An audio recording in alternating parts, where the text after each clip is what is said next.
ఐదేళ్ల పాలనలో వైసీపీ చేసిన అరాచకాలు అన్నీ ఇన్ని కాదన్నారు మంత్రి నాదెండ్ల మనోహర్. సంక్షేమం పేరుతో అవినీతి చేసినందునే ఆ పార్టీని ప్రజలు ఓడించారన్నారు. రేపు ఉదయం సంక్రాంతి పండుగలా జనసేన సెలబ్రేట్ చేసుకోబోతోందన్నారు.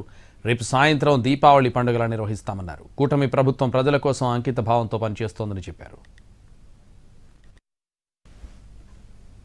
జనసేన పార్టీ రాష్ట్ర వ్యాప్తంగా ఉదయం పూట మేము సంక్రాంతి పండుగ వచ్చిన సందర్భంగా మేము భావించుకుని మా కూటమి ప్రభుత్వం చేసిన విజయాల్ని ప్రజలకి మరొకసారి తెలిపే విధంగా మా వీర మహిళలు చక్కగా ముగ్గులు వేసి అలంకరించి పవన్ కళ్యాణ్ గారు ఎంత కృషి చేసి ఈ కూటమిని కలిసి తీసుకొచ్చే విధంగా మేము పొలిటికల్గానే కాకుండా ఈరోజు ప్రభుత్వంలో ఉండి చేస్తున్న కార్యక్రమాల గురించి వివరించడానికి కోసం అద్భుత కార్యక్రమం చేపట్టాం. అదేవిధంగా ఈ పీడ విరగడై సంవత్సరం పూర్తవుతున్న సందర్భంగా సాయంత్రానికి మేము రిజల్ట్స్ పూర్తిగా డిక్లేర్ అయినాయి కాబట్టి 165 స్థానాల్లో కూటమికి ప్రజలు ఏ విధంగా ఆదరించారో రేపు మరొకసారి మేము ఆ సంతోషాన్ని ప్రజలతో